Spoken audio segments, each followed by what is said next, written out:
Hi, Leo. I wanted to talk to you about Lot 10245 at the upcoming Stax Bowers auction at the Whitman Coin and Collectibles Expo, which is going to take place next week in Baltimore.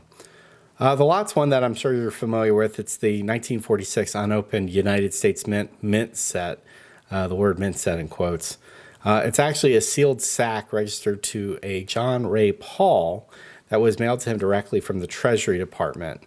So you were involved in the purchase of the run of these unusual sets when they were offered at the Central State Show in 2014. Since that time, what have you learned about these sets? Well, thank you, Charles. I really appreciate the opportunity to give you a little bit of background. The sets came from a collector in Iowa whose estate was being sold, and I was fortunate to have the opportunity to buy the sets at that time directly from the auction through another agent. And so, yes, I know quite a bit about the history. We've done a tremendous amount of research over the last 4 years and have a lot of new information about the pre-1947 double mint set sold by the Treasury. Essentially, these sets predate the time when the Mint developed standardized packaging for the sale of that year's coin issues.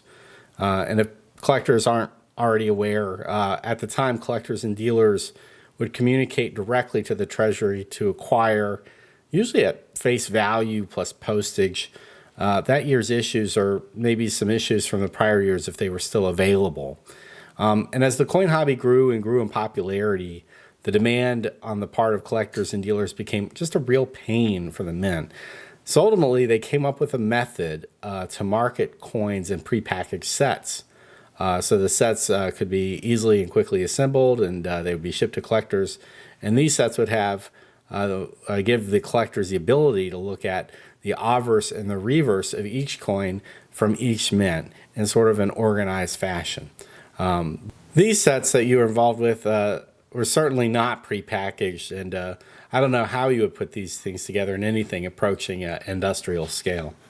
Well, it's, the history behind the set is what is really the key here. In 1938, the Treasury took a stand against all the coin dealers who were requesting numerous rolls for their inventories. And the Treasury said, we're no longer in the business of supplying dealers with their inventory. From this point forward, we will sell no more than 2 coins of each denomination from each mint, 1 set per collector. And as early as January of 1939, the numismatist had an article, or not an article, but a letter from a collector who said he was very disappointed in this new policy because he wanted to just buy nickels. And now he was going to have to buy these entire sets, and he didn't like that. So we know that the sets were being made. We didn't know a whole lot about it until we met the grandson of the man who assembled the sets in the early 40s. The grandson lives in Florida at this time, and he said that his grandfather would assemble these sets, and inside that bag are 2 paper tubes, bank wrappers, if you will, one holding the cents and the dimes, the other holding the nickels, quarters, and half dollars. And these were then stapled shut. The gentleman had to type up a letter going to the collector, thanking them for their order and detailing what they had obtained. And this continued for a number of years, and he said his grandfather never had any trouble getting the job done. But then, in 1946, the Treasury ran an announcement in the Numismatist saying you can now purchase your 1946 double mint sets. They didn't use the word double mint sets, but 2 of each coin, directly from the Treasury. And they were now inundated with thousands of orders. And Grandpa could no longer assemble these sets on his own, and they had to come up with a new process. So in that letter that the Treasury sent out in 1938, that was a twofold letter. Number one, it stopped and ceased, to our knowledge, all sales of individual coins that were made for circulation, and now you had to buy them as sets, double mint sets. So when Heritage initially offered the run of these in 2014, a few of these were open. What did you learn from the open sets? Yes, and that's a very important point because it tells us what is inside the bag. And I can tell you from talking to additional people, especially the consignor, the original consignor of those sets to the Heritage auction, those sets were opened by a dealer in Cincinnati. They had taken the collection to the dealer to see, what he would buy the collection for, and he says, "Well, I can't make an offer on something without seeing what it is. So he cut the first bag open and looked inside. And after he cut the second bag open, the grandson said, "You know what? I don't think this is a good idea. I want to leave the rest of these sealed." So when they came to market in April of, it was either 2013 or 2014, I don't recall at this time, it was at Central States. When those sets came to market, we saw that indeed inside were, as I mentioned earlier, the paper tubes that the coins were in, a letter from the Treasury, and because you never knew how many coins were going to be minted in any given year, your job was to send the Treasury money order for the amount of the face value of the coins plus the cost of registered mail. So if there was a refund coming to the collector, that refund would be issued in the form of postage stamps. And so there's a little envelope along with the sets inside those bags that has postage for their refund. And then the bags were sealed shut with heavy string and lead seal. And then the return address label from the Treasury was attached, and the sets were sent out registered mail in those bags. Why do you think something like this flew under the radar when it was first offered at auction? At the time I had thought about it, and I realized that as a hobby, we're not really very good at saving the minutia and how the coin market works. It does, and we took the sets on tour when I had all 5 of the sets together in one place. We took them on tour and put them on display. We talked to literally thousands of collectors and dealers, and nobody knew what they were. You name the dealer, they saw the sets and they go, "This is fascinating. I never knew this. I never knew anything about it." And it wasn't until that grandson came to the table and he was staring at the sets. I said, "Can I tell you the story about those sets?" He said, "No, I can tell you the story."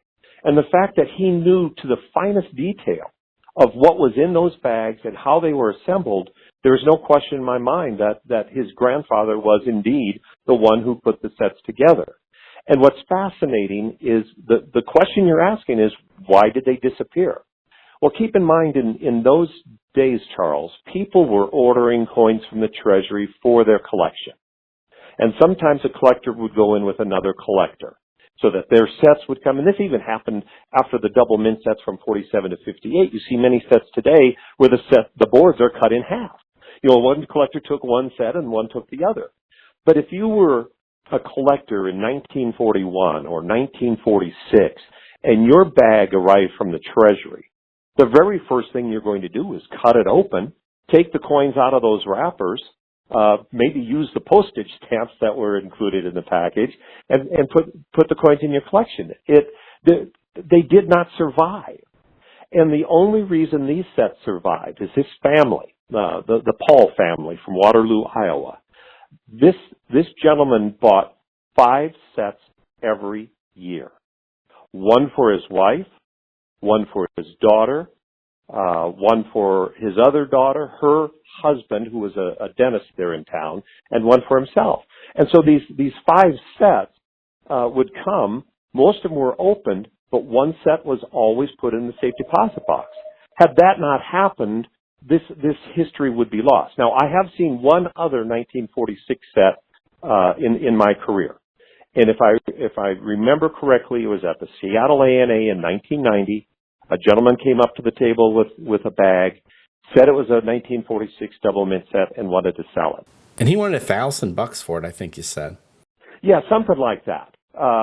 It wasn't an outrageous sum of money, as I recall, but I do know that we showed it to several people who were most knowledgeable dealers of the day. And they looked at it and said, every one of them said, it needs to be opened. Let's see what's inside. Because from that point, we could start doing additional research. And that's where we found out all this other additional information by searching all the old numismatists, by talking to collectors and dealers all over the country. And we found that, from the best of our knowledge, those sets from 1939, which I don't know of any that exist, or 40, but those sets that go forward from there are the only known sets to exist. Other than that other 46 set that was in Seattle in probably 1990. Well, it certainly is going to be a once in a generation or lifetime chance for someone to pick it up. And, hopefully whoever does win this lot doesn't find themselves so obsessed with figuring out what the coins inside look like that they one day open it up. Part of the allure of a piece like this is the history and the mystery. Right. I can't tell you how many collectors have said, well, you should at least open up that 1943 set and see if those cents are copper or steel. But no, that set still remains sealed and will remain that way at least till the next owner comes along. All right, Leo, thank you, and best of luck.